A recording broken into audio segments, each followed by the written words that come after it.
nothing. Tesla's up a little bit today. It was down yesterday. Well, we'll keep an eye on that. But meanwhile, let's get your comments working. Hey. No. Well, it's working in a moment. Come on, app. Do your thing. I guess it's not going to do its thing. There it is. All right, we're all good now. Good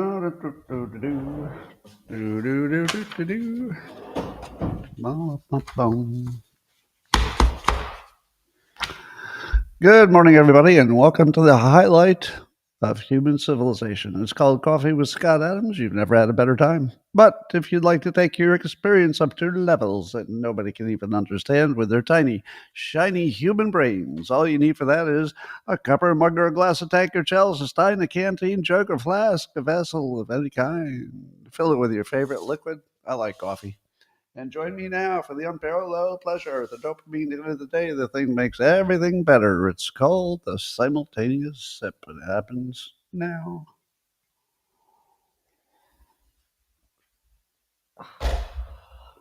Siptastic. Better than normal. Well, let's check the science news to see if there's anything I can doge.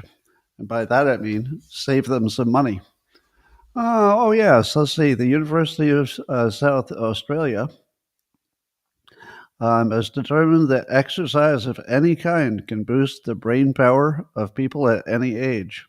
Huh.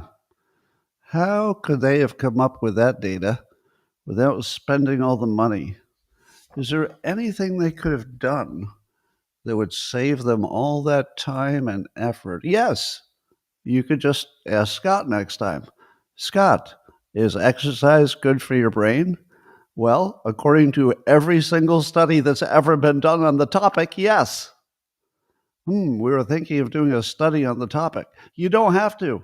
You don't have to. It's been studied and studied, and it's also really obvious. You can tell by observing people and also in yourself. I don't know. We kind of want to do a study on this. Do you have grant money? Yes. Well, maybe Doge should cut that grant money, even though you're in Australia. That's how good Doge is. It's going to cut things in Australia. Well, speaking of things related to Elon Musk, according to phys.org, the X platform sales or the advertising revenue is growing. I'm not sure if they really know that, but they say it's growing. And the reason behind the growth in advertising on X, according to this publication, is being driven by fear. Do you think they would cover anybody else's business this way? As if they know why people are doing it. So why are you advertising on X? Is it because it's a really good value for the dollar? Or is it because we imagine that you're afraid? Oh, now that Musk is friends with Trump, we'd better advertise so we can bribe him with money, because that works, right? Yeah, bribing him with money. No, it doesn't work. But anyway, good to see that the ad sales are up. Now, I promised you, if you're on X, I made the promise that I would do some remote viewing today. And it's because there's a document that's been found. It's an older document. But back in 1988, the CIA claimed to have confirmed the existence of the Ark of the Covenant. And the way they did that was they used a remote viewer. Now, that would be a person who has psychic powers, where if they close their eyes, they can view things across the world or even across the galaxy, because time and space don't matter. And so apparently some remote viewer I did identify the Ark of the Covenant over in the Middle East and said it was in a coffin-shaped ornate box. Couldn't be more specific than that, somewhere in the Middle East. And it was being guarded by entities. But I feel like that's the sort of thing you shouldn't just trust, right? One remote viewer. Is one remote viewer a good source? No, you need two. You need a second source. So I thought I'd do a little remote viewing for you, if you don't mind. Preparing. Oh. Hold on. Be silent for a moment. I'm getting something. It's ornate. It's the size of a coffin. It's in a hole. I'm sorry. That was no, that wasn't it. That was just somebody's casket. Let me go. Ark of the Covenant. Where are you? Got it. There it is. It's in an ornate box. It's buried somewhere in the Middle East. I can't be more specific. I believe there's sand around, and it's being guarded by four entities. Four entities are guarding it. I think one of them, his name is Bob. There's Carl, the entity, and somebody whose nickname is Bip Bop. That's weird. And Alex. So the four entities guarding the Ark of the Covenant. Confirmed. Now, that probably will be national news by the end of the day because, if you only have one remote viewer seeing the Ark of the Covenant, that means nothing. But if you have two, that's confirmation. Yeah, that's confirmation. So we got that going for us. Meanwhile, according to Reuters, the Supreme Court said it will not hear a youth-led climate change case. So the Supreme Court said, get out of here. We don't want to hear your 21 young people's case that the government and their energy policies have violated your right to be protected from climate change. Your right to be protected from climate change. Have you even read the Constitution? People, it's right there. It's, I believe it's article of the Constitution. It's one of those amendments or something. I'm pretty sure it's in there, right? No? Okay, maybe it's not in there. Meanwhile, there's a private Texas school that claims that by using an AI program, an AI tutor, that its students have rocketed to the top 2% in the country. Fox News is reporting on this. And the co-founder of the school, it's called Alpha School, says the students are learning better and faster, and they only spend a few hours a day talking to the AI, and then they're done with all their work, and they don't even need to do homework because they're learning so fast. And then they spend the rest of the day doing passion projects. Yeah, passion projects. Now, I don't know exactly what that means, but it sounds pretty good. So you do way less work, and you get way more fun, and you get way better grades. Now, the Alpha School is looking to expand. So it's got a few hundred students now, but it's going to expand across the United States. So that would sort of suggest it's a for-profit school, right? I mean, I don't see anything that says it's government funded or anything. So it's a for-profit entity that's telling us that their product works better than other people's product. Well, if you can't trust that, what can you trust?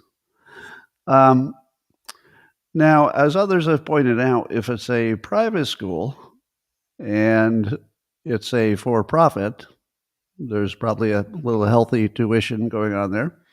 And I would expect that it would only attract the best students.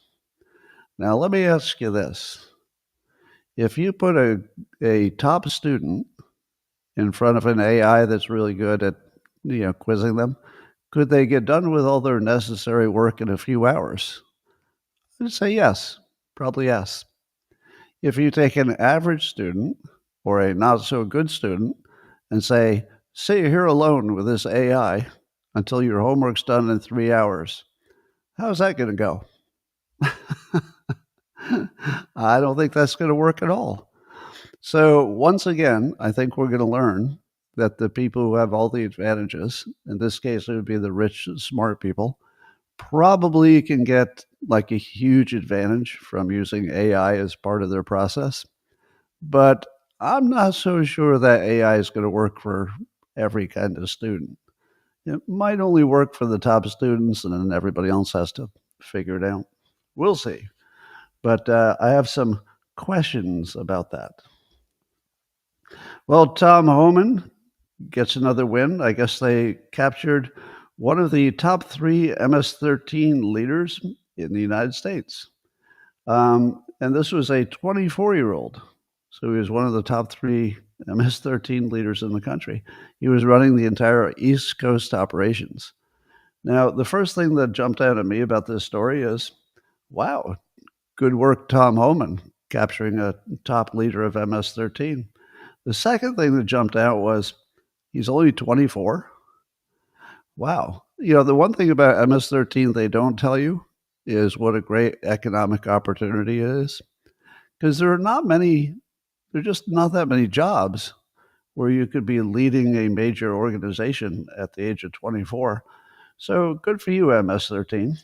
They are not discriminating against young people, plenty of opportunity. So I'd recommend it as a good career path for all of you. No, I'm just kidding. It's a terrible career path. Don't join MS-13. Meanwhile, Zero Hedge is reporting that there was this gigantic $250 million fraud involving a child nutrition program, federal child nutrition program, and a whole bunch of Somali immigrants stole $250 million in Minnesota.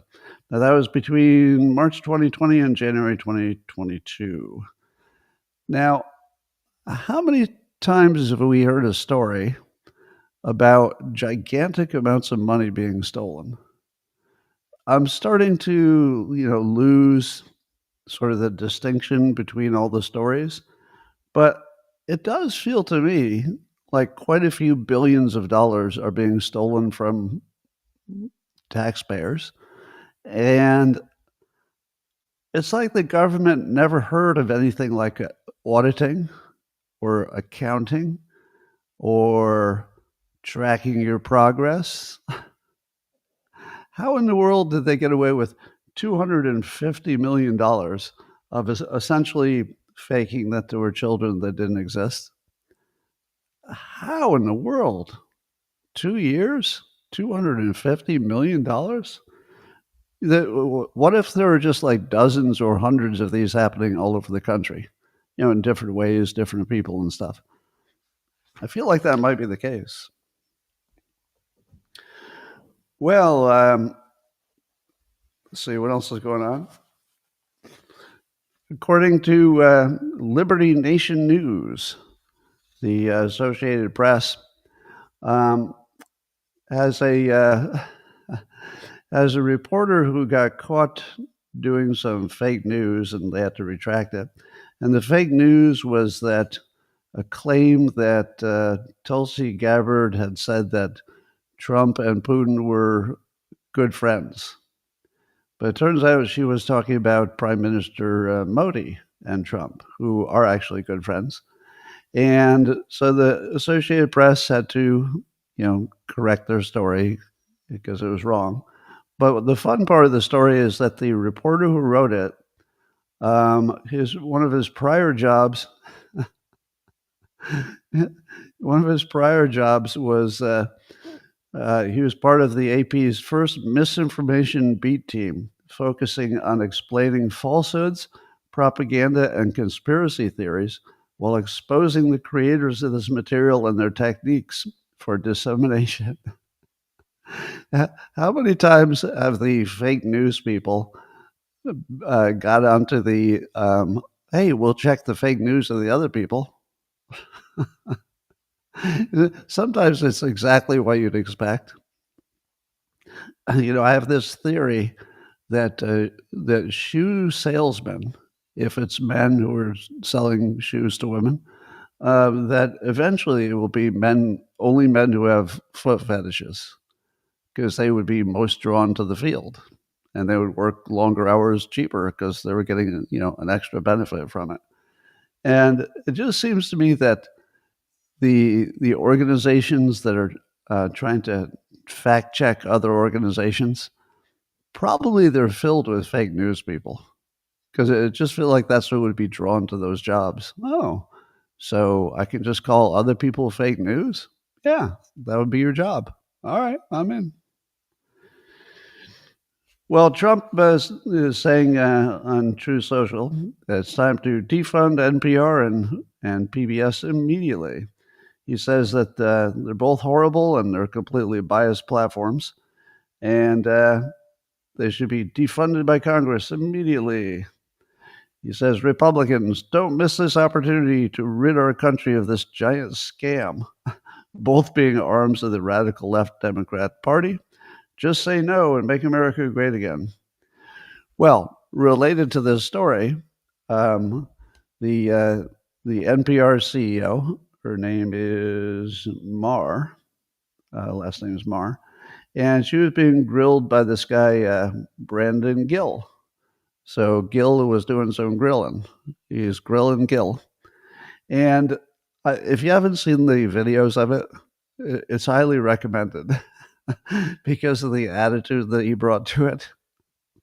So he'd ask a question like, do you recall saying this or that? And it'd be some terrible woke thing that would sound so bad in 2025, but maybe at some point it didn't sound so bad.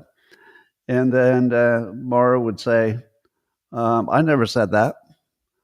And then Representative Gill would say, yes, you did. Here's a tweet of yours from 2020. And then he would read the tweet where she said exactly that. And then she'd say, well, I don't remember that. Or I've completely evolved in my thinking, so I definitely don't think that now.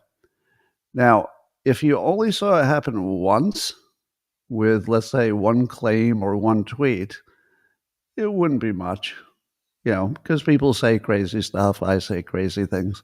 You could almost certainly find something in my tweeting history that if you read it to me in a congressional setting and said, do you really believe this?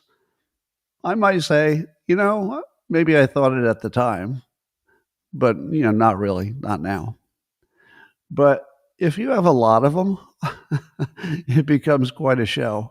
And apparently she had quite a few things to say. Almost every one of them would have been disqualifying for any kind of leadership job. And she had to respond to every one that she had completely changed her views from crazy woke to something more like, a leader perspective. Oh my God, did she get destroyed. Brandon Gill. Good job there, Brandon.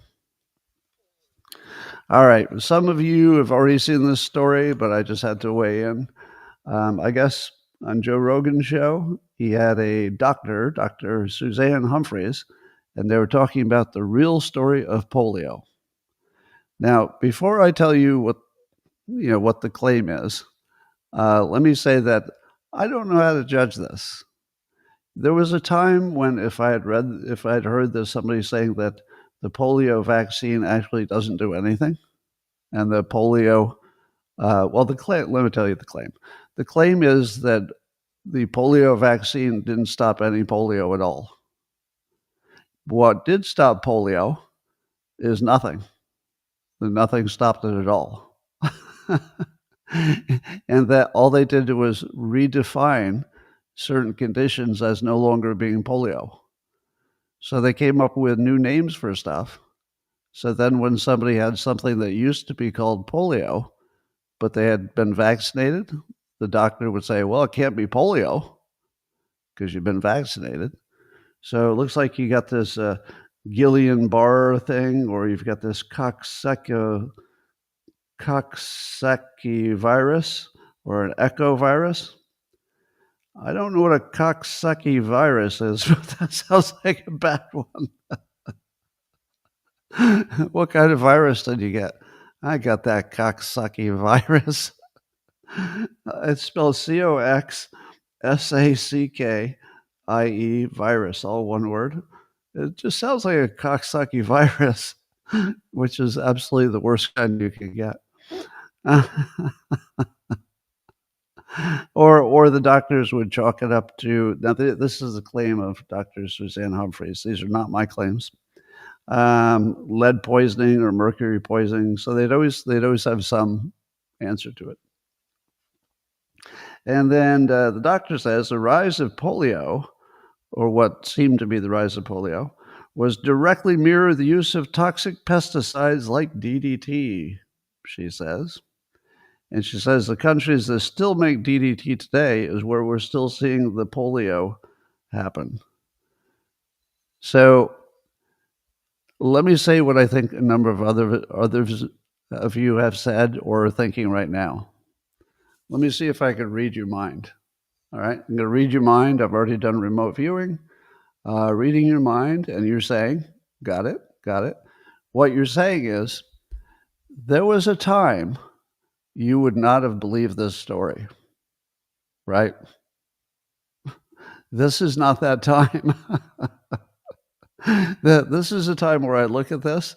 I mean, this is a really fantastical claim that the entire medical community didn't know that polio either was just not what they thought it was and the vaccine didn't make any difference at all. That's quite a claim. Quite a claim.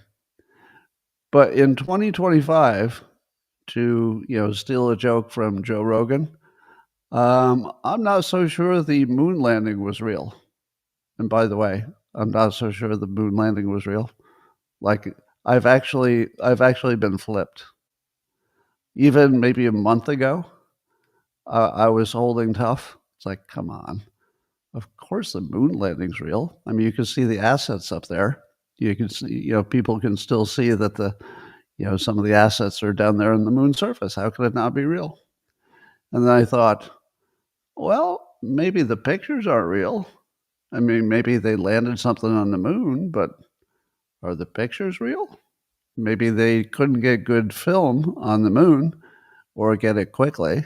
So maybe they filmed it separately, even if they did land on the moon, either with a person or without people. So at the moment, I'm completely open to 100% of everything I've learned in history being fake. That doesn't mean it is, but I'm completely open to it now. There's nothing I'm unwilling to believe, no matter how crazy. And I'm going to put this on that list. I'm not going to say this is true, because how would I know? But is it possible, within the realm of possibility, that polio could have been completely a fake hysteria? And the answer is, I hate to say it, but it's a little bit possible. It's just a little bit possible. I don't think it's the most likely explanation. To be honest, if I had to place a bet, I would bet that the vaccinations work and polio is real. But man, it's not 100%, is it? I'd love to tell you I'm super confident about that, but nope. It's a little bit closer to a coin flip.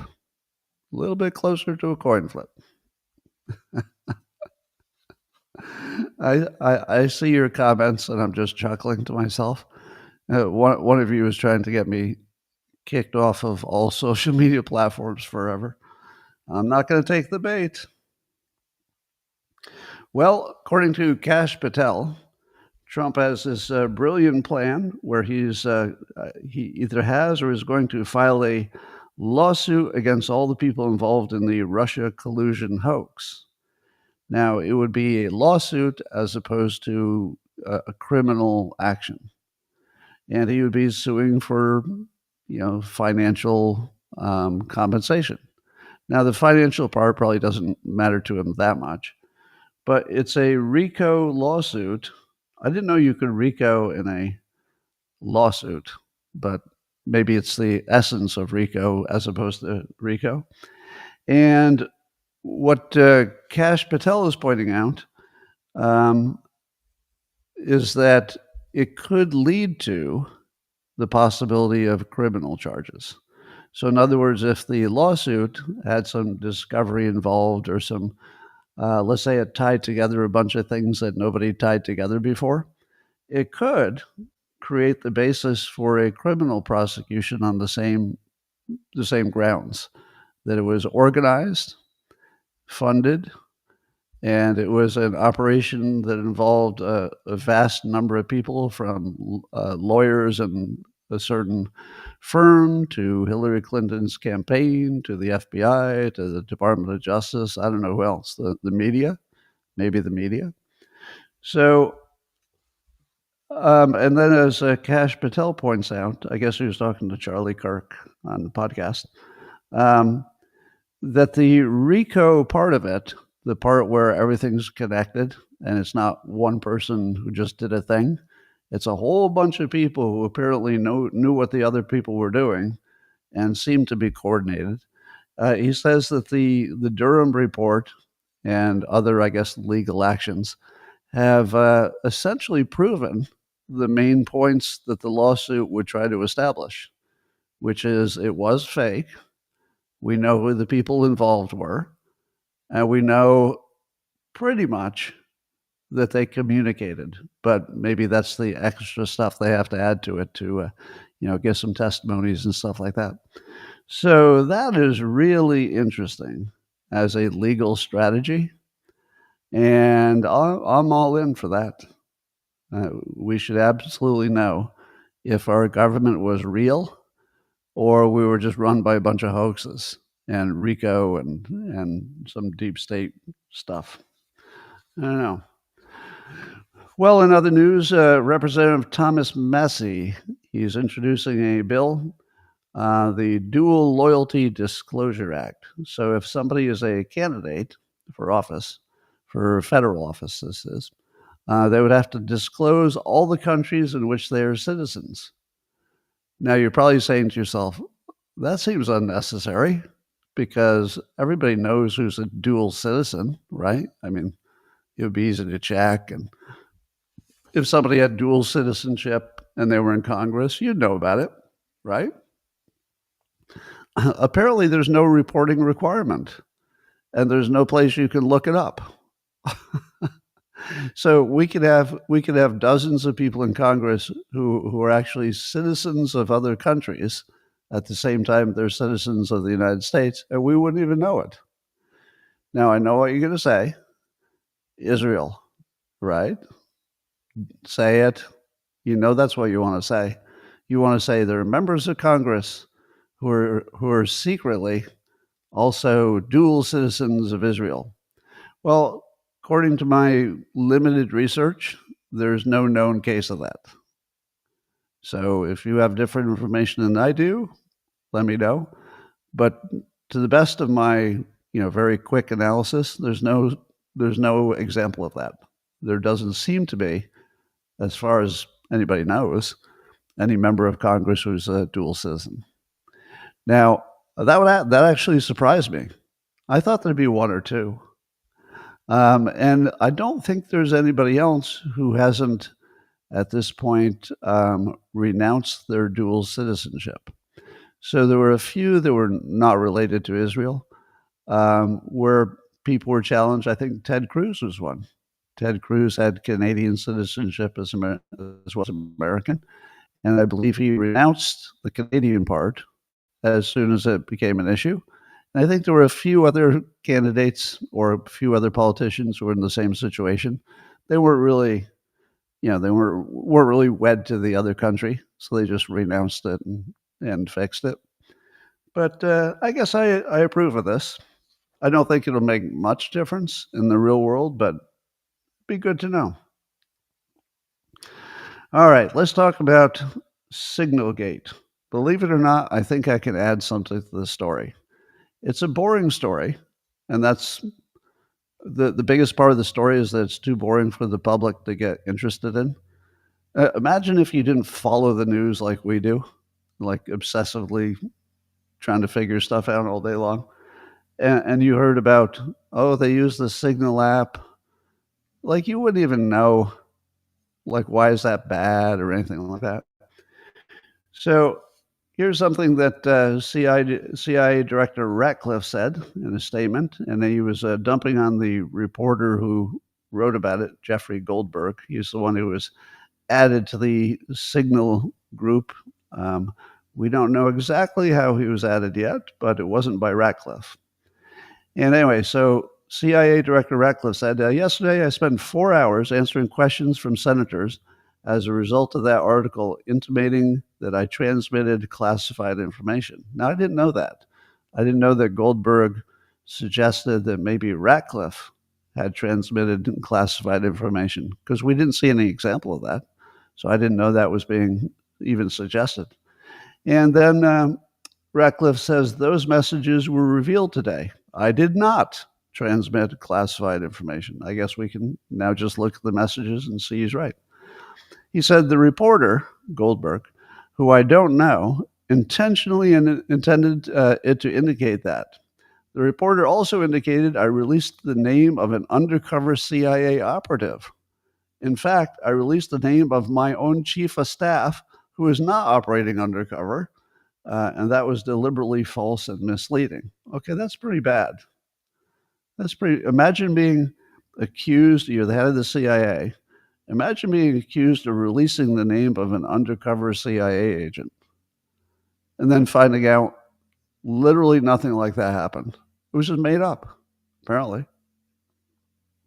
But I want to read you this last sentence and see if this sounds familiar to you. So Ratcliffe's summary sentence was, the mission was a remarkable success because that's what did happen, not what could have happened. Not what could have happened. Have you noticed the pattern? The pattern that Democrats have imaginary concerns? Yeah, we'll talk about that in a little bit. But I wrote a post on X that I thought captured some of the nuance that nobody had captured yet on this Signal thing. So starting with, if Hegseth, and I believe this is true, Secretary Hegseth, he has the power to declassify content. So all he has to do is say, declassify this, and it's declassified. So in my opinion, putting that content on Signal, which is what he did, is a de facto declassification. Now, it's the same thing I said about Trump and Mar-a-Lago. If the person who's in charge of saying something is classified or not intentionally puts it in a place that they know is not classified, that's a de facto, practical declassification. Now, it should be with paperwork. But is that the problem? Are we mad at Hegseth because he didn't do paperwork? That wouldn't make anybody mad, would it? If he intended it to be in a non-classified setting, and obviously he knew this Signal was not their top secret setting, so he very consciously put it into a less than completely secure setting. I would call that a de facto declassification. Now, here's the thing that you'll see in the news over and over again, and I think I'm about the only person besides Greg Gutfeld who ever calls this out, which is, I call it the half opinion. If the only thing you knew about the story is that somebody took some information that you think should be in the most maximized secret setting, and they moved it to a less secret setting, well, how would you judge that? And there could be potential, military implications to it. How would you judge that? Well, I'd say that's a mistake. That's a pretty big one, right? If all you're looking at is the cost of it, what's the downside? What's the worst that could happen? I'd say that's terrible. But what are we leaving out? We're leaving out why he did it. Why did he put that information in that setting? Well, it's because he had a mission. He'd been asked to keep this very group of people informed right up to the last minute. I mean, the timing of it was important. And it was very important to keep them informed in case somebody had a last-minute objection. Because remember, this was big stuff. he was ready to kill a whole bunch of people, which presumably is what happened when the strike happened. So before he decided to unleash death, like people dying, he wanted to make sure that the people most involved got their final say. And I don't think that was just, checking a box. To me, that seems important. That if you've been asked to keep this group informed, it's because this group might be the ones who say, you know what?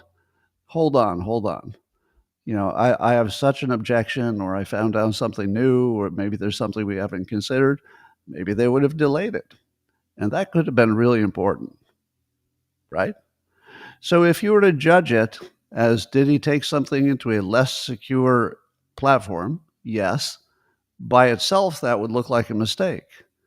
But if you judge it by what was he trying to accomplish, which was to make sure that the people most important to the decision were still okay with the decision before he killed people. That seems pretty legitimate to me. Now, let me tell you something about every big organization I've ever been involved with. If you followed all of the rules of any big organization, be it a corporation or anywhere else, you would immediately bring that corporation or organization to its knees. Because big organizations have enough rules that you wouldn't be able to get anything done. Let me give you an example. One of my first jobs out of college, I was a bank teller. And one day I cashed a bad check. And it's because I didn't check identification properly. Now, the reason I didn't check is because the person who brought the people with the check in and stood right there at the window with them was a friend of mine. So the friend says, well, I can vouch for these two. They're friends of mine. And I thought, oh, that's safe enough. I mean, this is my personal friend. Turns out they were criminals. So I just got scammed. So I didn't get fired because it was sort of a first offense and it wasn't that much money. But I did get a talking to. I got a stern talking to. And the stern talking to was, you don't get to decide which of the rules you follow and which ones you don't follow. You will follow all the rules. And I looked at my supervisor and I said, you got it. And within 2 hours, the line at for the tellers was out the door. And I was serving very few people because almost every encounter required me to call my supervisor over because that was the rule. If there was anything that was above my pay grade to approve, I couldn't do it. So I brought the entire bank to a standstill. I crashed the bank. It couldn't do anything for customers, and they were just lined out the door. And what was I doing? I was just following all the rules. I was doing it quickly. I wasn't dragging my feet. I was just following their own rules. And one time I called my supervisor over, and there's some guy who works for Chevron, and he didn't have ID, or he didn't have an account at our branch or something. And she comes over and she takes one look at him. She goes, approved. I go, hold on. What did you do that I couldn't do? Like, you just looked at him. You literally just looked at him. Why couldn't I do that? She goes, well, I noticed he was wearing this lapel pin that tells me that he's worked for Chevron for, I don't know, at least 10 years or something. And she goes, yeah, nobody would know to wear that little pin if they were a crook. And I thought, well, I'm pretty sure that's not in the rules, the lapel pin trick. So this is a pattern that you'll see everywhere. Now, do you think this is different in the military? Do you think the military could possibly function if everybody followed all the rules all the time? I doubt it. If it's like every other big organization? No. It's probably a whole bunch of people who are continuously looking for some way to get around the rules and regulation just to get something done. That's probably the most normal situation in the world. So now you've got Pete Hegseth, who's given this job. Your job is to keep this group of people informed right up to date, like not once a month, but like right up to the operational point. How is he going to do that? How? You tell me the other way he was going to do it. There wasn't another way he was going to do it. There was no other mechanism. The government does not have a secure chat group. And if it did, it would require those same people, well, what, a dozen or 16 or whatever, to all be sitting in an office at the same time. Do you think that ever happens? No, it never happens. So he did not have any tool, any process, any way to do the thing that he had been tasked to do that was important enough that it could save the lives of those people who ended up being killed. It was life and death, and it was his job. It was life and death, and it was his job to keep them informed. There was no other way to do it. So what did he do? I can't read his mind. But what it looks like is he said, this is not ideal.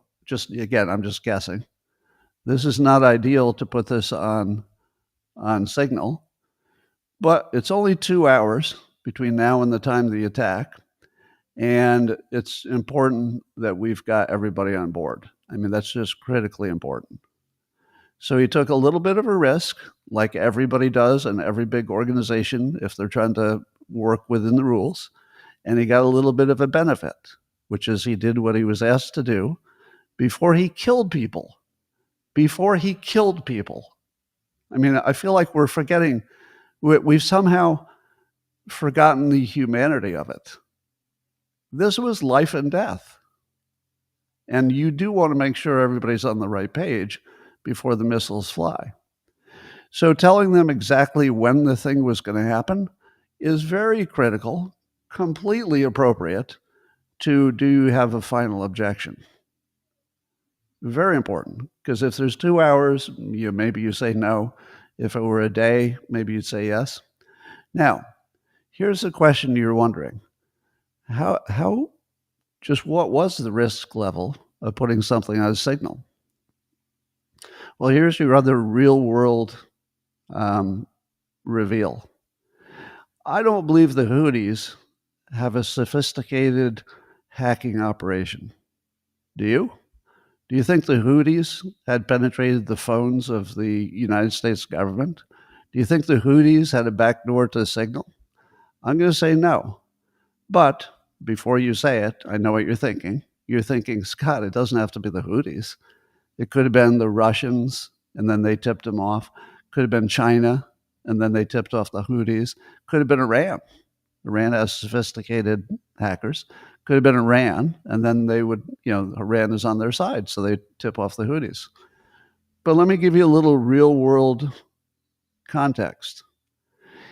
If any of those major powers had access to Signal and they had penetrated it so that they could listen to our government talking about everything,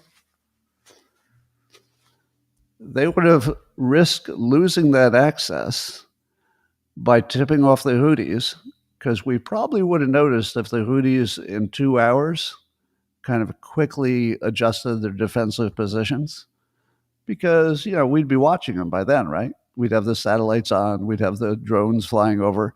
And if suddenly 2 hours before the attack, everything changed and they started rapidly moving their assets, how long would it take us to figure out it was because of the Signal chat? About 5 minutes. And then we would have stopped using Signal. And then the Chinese or the Russians or the Iranians would have lost their access. I think that if they had access to that tool and they were listening to our government conversations at the highest level, I'm pretty sure they would have said, well, we're going to let the Houthis take the hit. It would have been smarter, certainly for China and Russia, no doubt about it, to let the Houthis take the hit.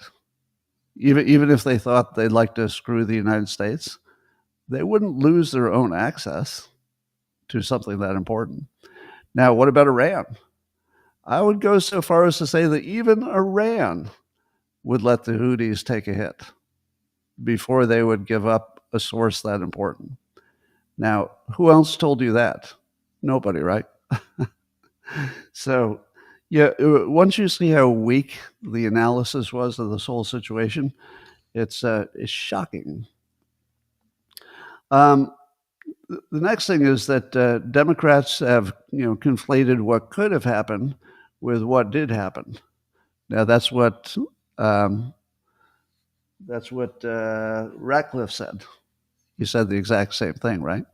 So in my post, I point out that the Democrats, they love the imaginary stuff. Well, it could have been bad. Do you know what else could have been bad? Everything that those people did that day. Everything. How many conversations did all the people who were in that chat? How many conversations did they have on other topics with other people that could have been compromised, but weren't? Probably not, but could have been. If you're worrying about things that could go wrong, that's pretty much everything, and it's pretty much all the time. That is not a valid concern if somebody takes a risk-reward decision. I need to keep people informed. That's my job. It's life or death.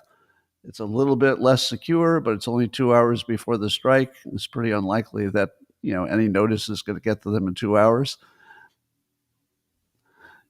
So life is just one decision after another. But if you were to read the news, it would look like half opinions. A real opinion is you take the positive and the negative risks of everything you do. Okay, it could go this way, but it could go that way. I'll get some benefits, but there might be a cost. But if the only thing you do is look at there might be a cost, you wouldn't do anything. There might be a cost. I'd like you to meet me tomorrow at this building, and we'll have a meeting. I don't know. What if I get hit by a car on the way to the meeting? Well, that's certainly more of a risk if you're out traveling than if you're staying home. So was that worth the risk? Everything has a risk to it. Everything. If you look at the fact that everything has a risk, including every single conversation that every one of those people had about every topic that was, classified all day long, it's just nothing but that risk, just all day long. Well, somebody might have heard it.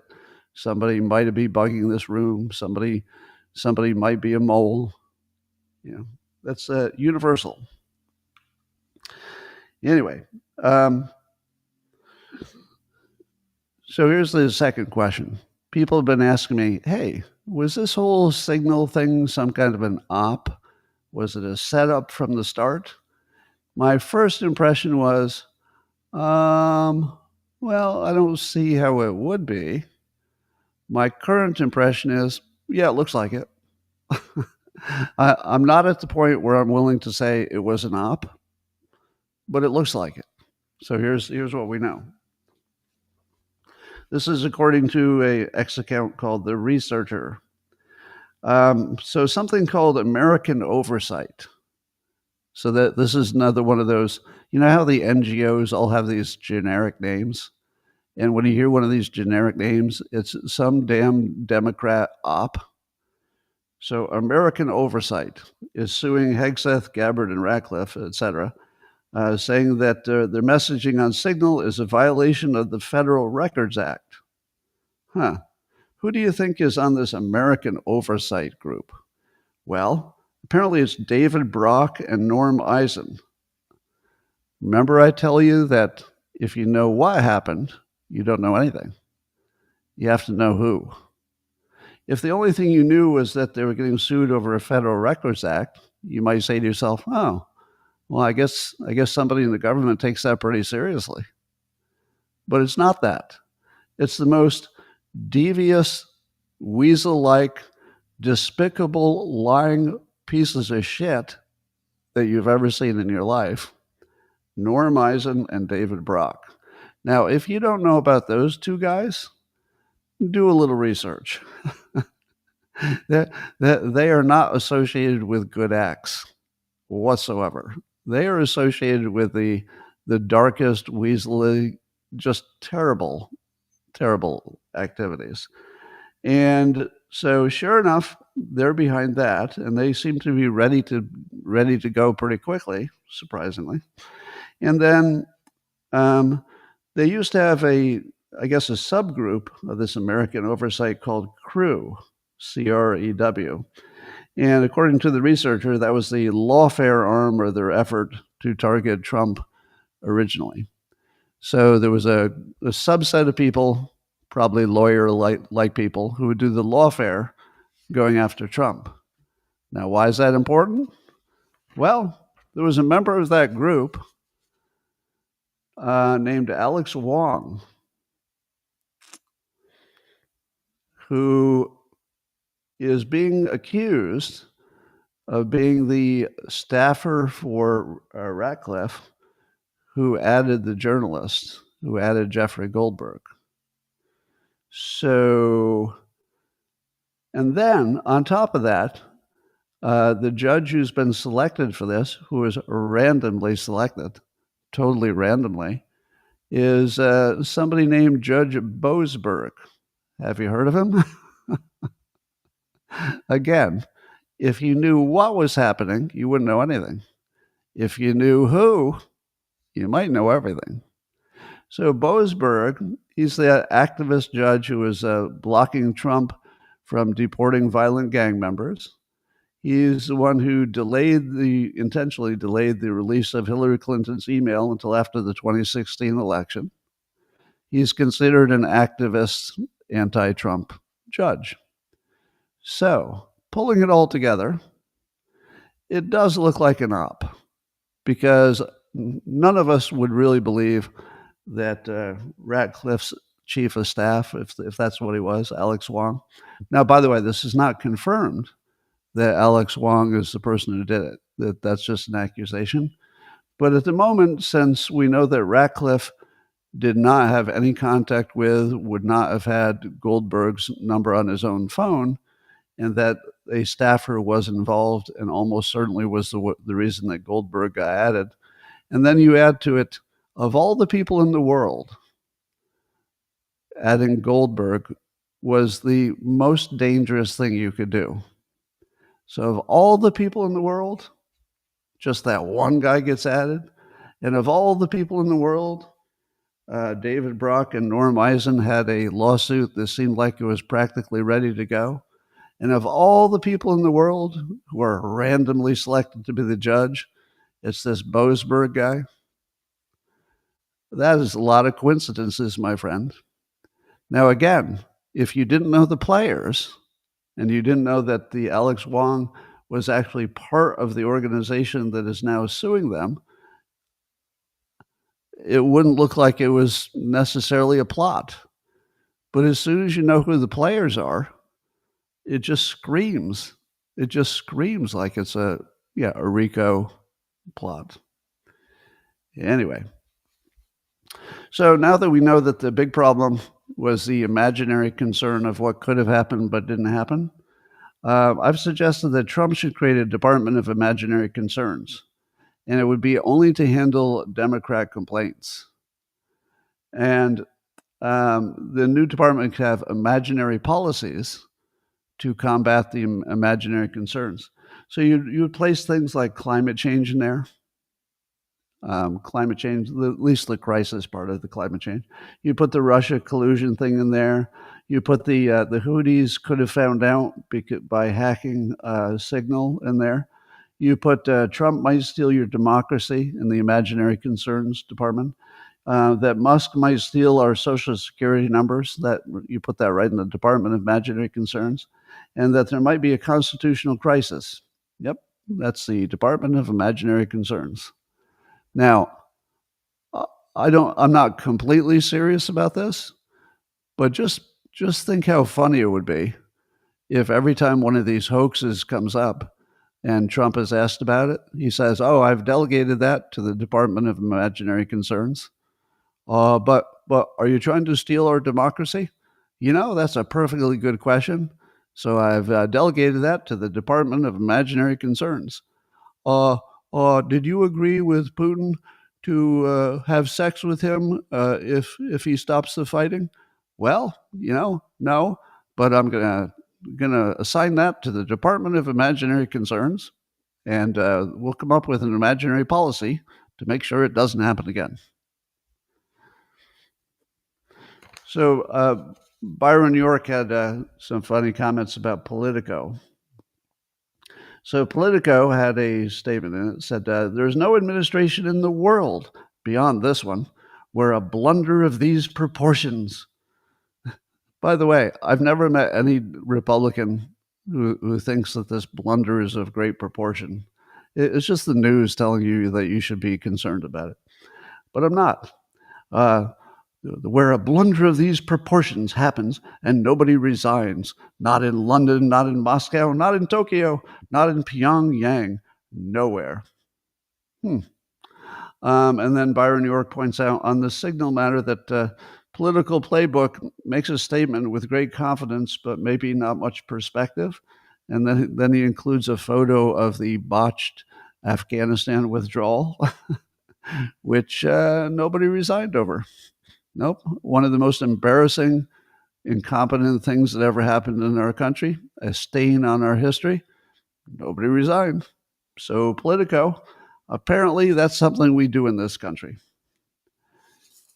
Anyway, but apparently in this case, the Dramocrats, in the case of the Signalgate, the Dramocrats who are trying to train their audience that they should be very, very concerned. And they do it by the emotion that they put into ordinary words. Like, oh my God, the incompetence.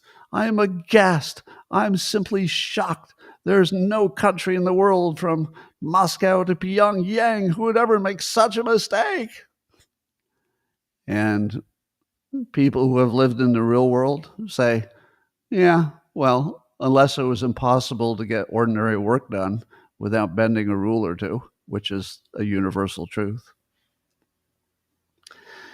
Jonathan Turley was talking about Daniel Goldman, Representative Goldman, and he says that Goldman claimed that the FBI investigating attacks on Tesla and its facilities is nothing but lawfare and political weaponization. So Goldman thinks that investigating the people who are the terrorists is the problem. It's not the terrorists. It's that if you investigate who the terrorists are, well, that's a case of lawfare and political weaponization right there. Now, as Turley says, Goldman's latest controversy captures how Democrats have now entirely cut the cord of decency and moderation that once tethered their party to the mainstream of our society. I love that sentence. Turley's a great writer. If you just want to see great writing, in addition to, great opinions, he can put a sentence together like nobody's business. He's just a great writer. But then he did something that I was wondering about. Turley was helping us with the definition of what terrorism is, and he points out that he's long criticized the expansion of what terrorism is, and I would agree with that. I don't think you want to trivialize terrorism and just start calling everything terrorism. You don't want to do that. But let's see if this Tesla stuff fits the definition without stretching it. So Turley points out that the Justice Department defines domestic terrorism as, quote, violent criminal acts committed by individuals and or groups to further ideological goals stemming from domestic influences, such as those of a political, religious, social, racial, or environmental nature. And that's perfectly captures what's happening to Tesla. So yes, you don't have to hurt people to be a terrorist. If you're destroying economic assets and you're also doing it in the pursuit of political gain, that's also terrorism, because money is important to people. It's not just physical pain and death and injury. It's destroying economics, because that's its own problem. Anyway, to me it seems like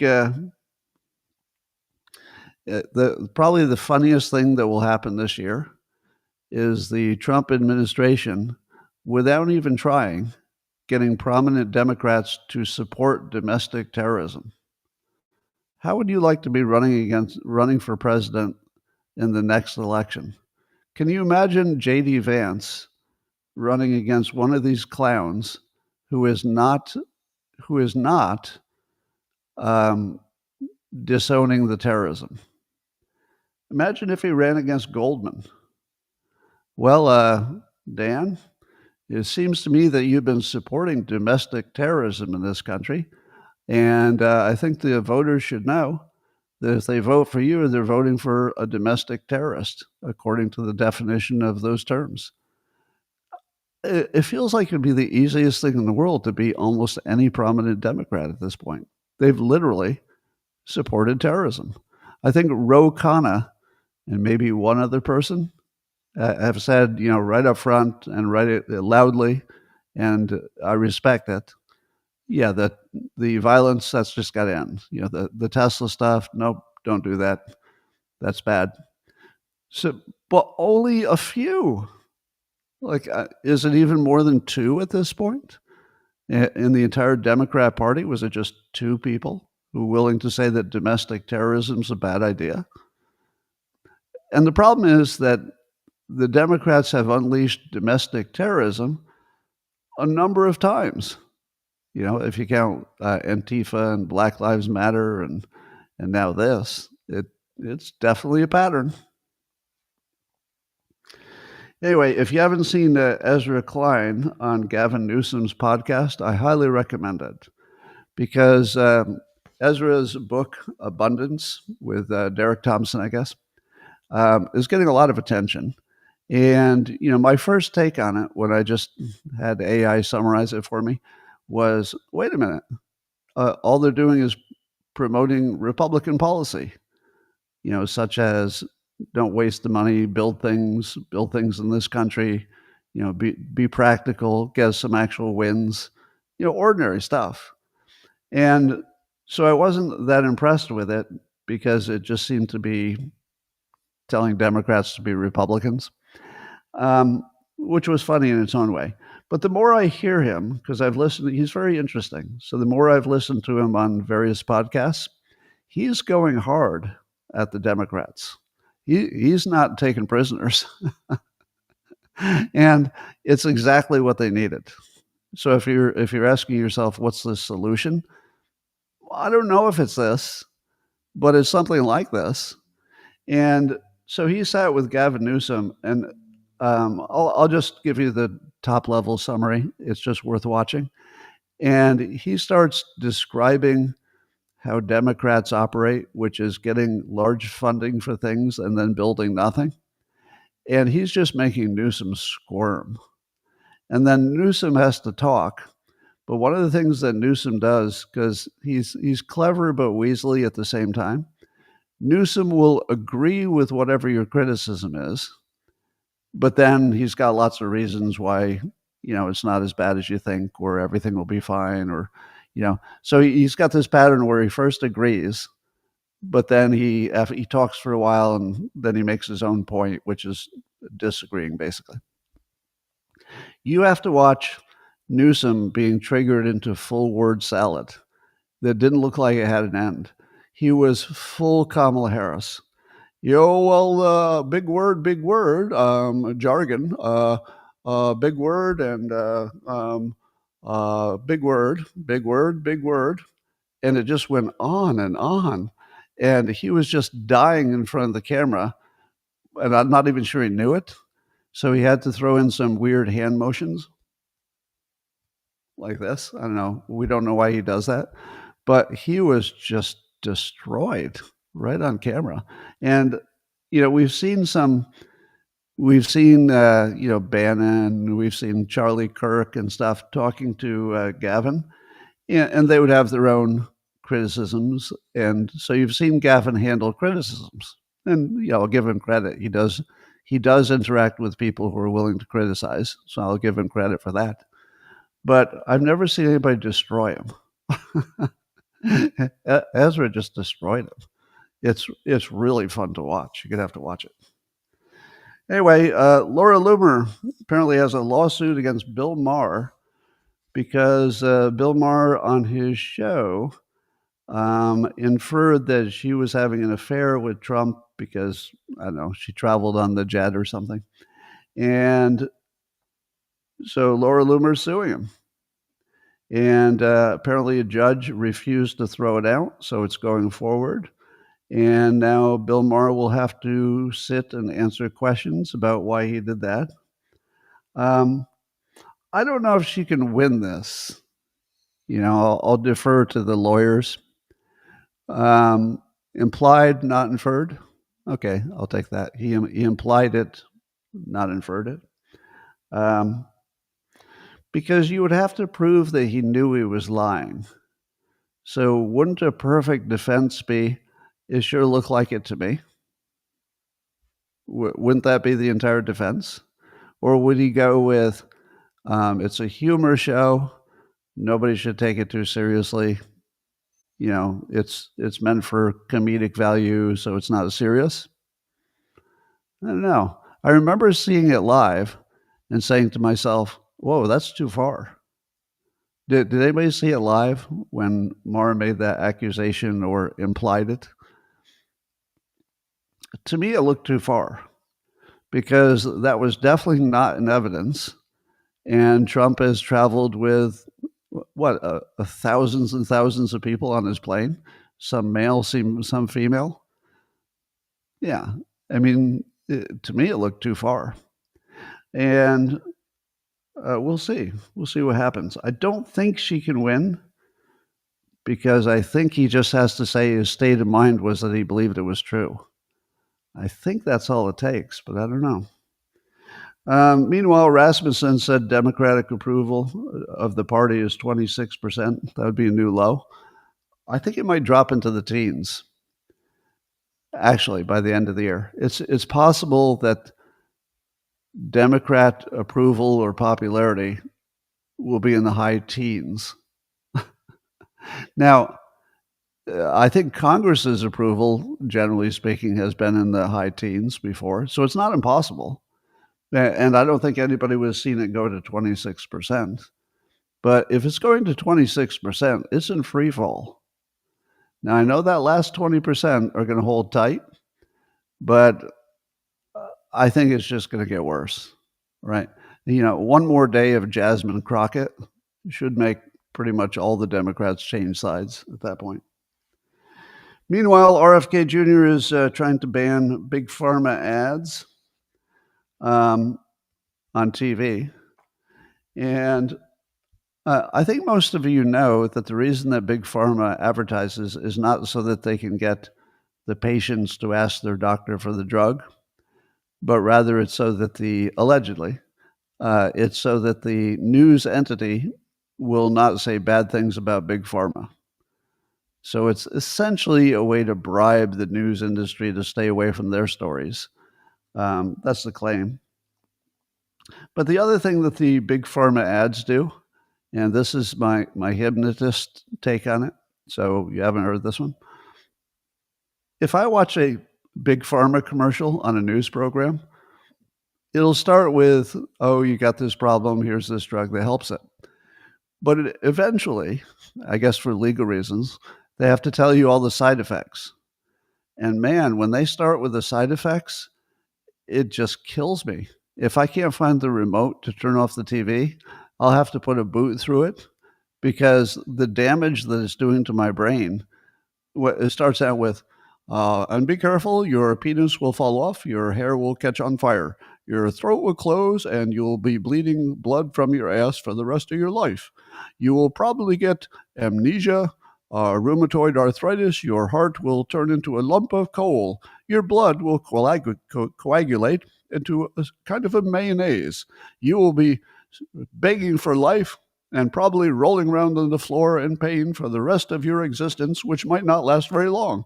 And I'm like, where's the remote? Oh God, where's the remote? And I'm running around, and I'm moving pillows like,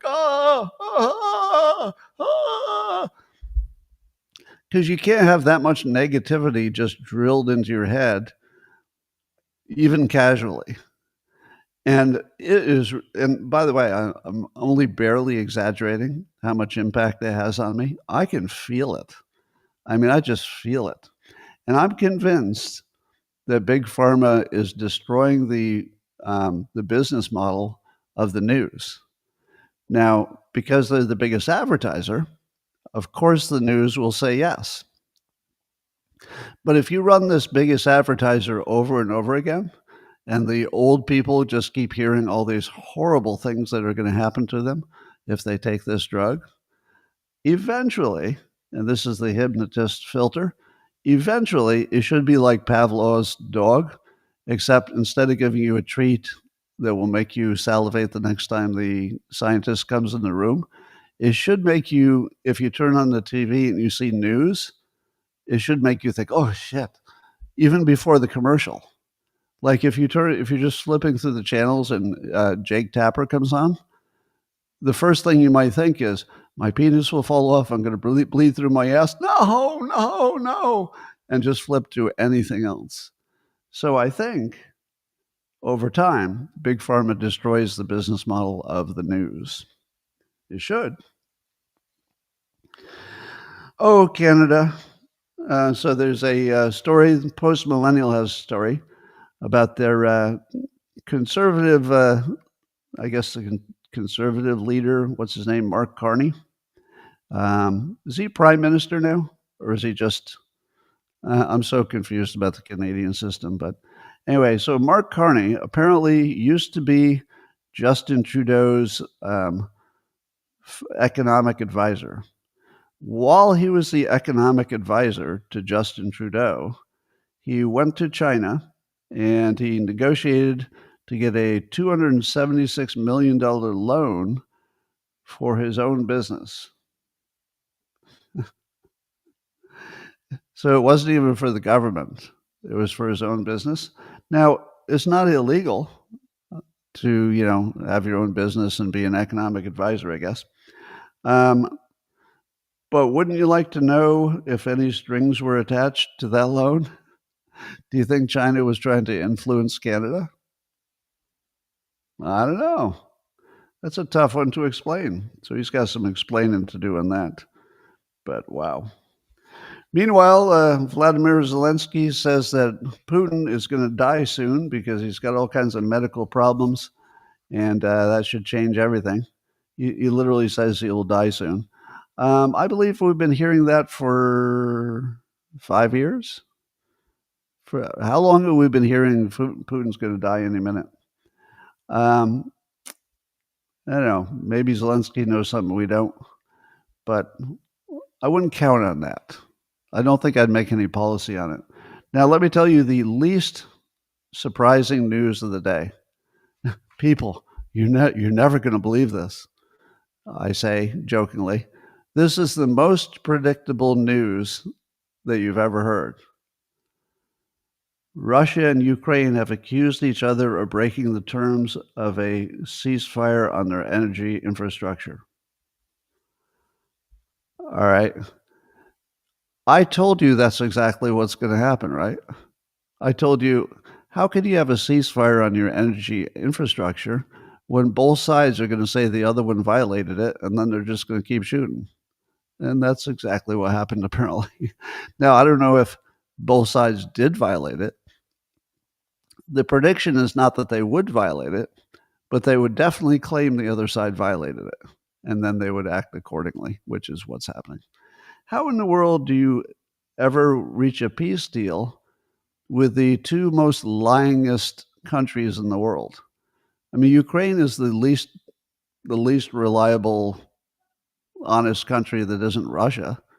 So it doesn't feel like you could even make a deal, because you need both sides to be at least honorable, Like, I feel like we can make a deal with a lot of countries, and they'd say, we don't want to be that country that doesn't keep a deal. And the United States has broken some deals too, so we're not clean on this. But who is going to trust either Russia or Ukraine for anything? So I don't know how they get a deal there. And I was listening in other news. I was listening to Jeffrey Sachs talk about the Middle East, and he's sort of a stay out of the Middle East. It's none of our business. We're just making permanent war. But he says there will never be peace in the Middle East until the Palestinians have their own country, basically. But that's not possible because Israel has so many settlements now. There's no place that country could even be. And if you said, okay, you can take the entire West Bank and Gaza too, do you think that would stop the extremists from trying to take Israel proper? Why would it? I don't see why that would stop them. So I don't see any possibility that you can make peace by giving Palestinians a country, unless that country included Israel and all the Israelis decided to move somewhere else, which is not going to happen. So there's no actual real world situation in which you could do peace in the Middle East, which means permanent war. And then Sachs suggests that Israel essentially controls U.S. policy and military and will, at least in terms of the Middle East, and will keep us in a permanent state of war because it's good for Israel. Sachs also says that the Houthis are no big threat to the United States. And if we just ignored them, because there's not much, I guess there's not much U.S. shipping that goes through there anyway, which surprised me. I think I need a fact check on that. But how many of you agree with him that we're in a permanent war that can never be solved? Meaning that you can never solve the Palestinian issue, and if we're being wagged by Israel, then we'll just be in permanent war. I worry that Trump has gotten himself into at least 2 permanent wars, because one of the main things we liked about Trump is that he wouldn't be in war and he would end the ones we have. But I don't see him getting out of the Middle East, and I don't see Ukraine wanting to end the war. I think Ukraine wants to continue. And maybe Russia does a little bit too. So Trump's really he's got his work cut out for him.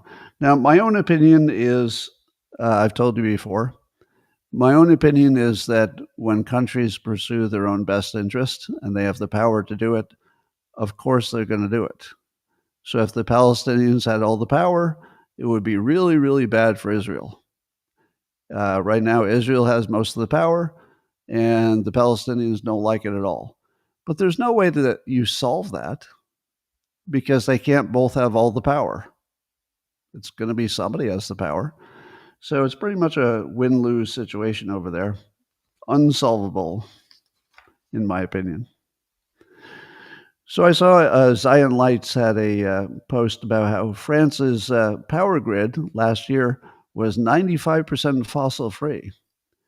And most of that was thanks to nuclear power, but they had a big surge in solar as well. And so the context was, it was sort of France is sort of the winner.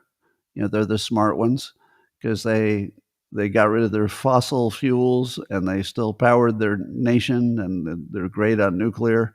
So it looks like they're just the big smart winners, and we just look like the dumb ones now, right? And then I went to Perplexity AI and I said, who pays more for electricity, France or the US? It turns out France. So the cost of electricity, if you adjust for different currencies and whatnot, the cost of electricity in France is higher than in the US. So who's the winner? Is France the winner because they got to all this nuclear power before we did? Because that's impressive.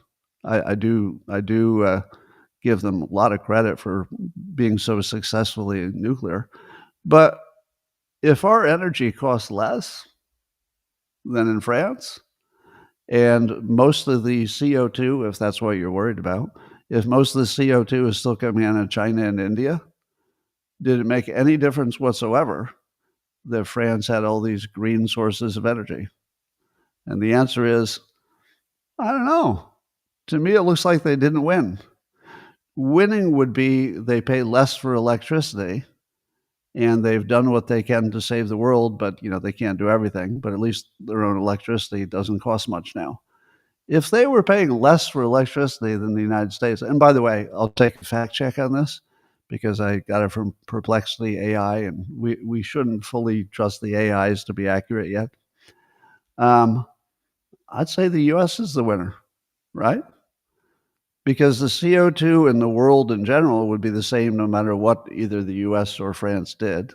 Because again, China and India are the big CO2 producers. All that really matters is what's the cost of power. And if ours is cheaper, we won. And that, ladies and gentlemen, is all I have to say today. Thanks for joining. Went a little bit long today, but that's because it was extra awesome. I'm going to say some words to the locals people privately. The rest of you, thanks for joining, and I'll see you on Rumble and X and YouTube tomorrow, same time, same place. Locals, I'm coming at you privately in 30 seconds.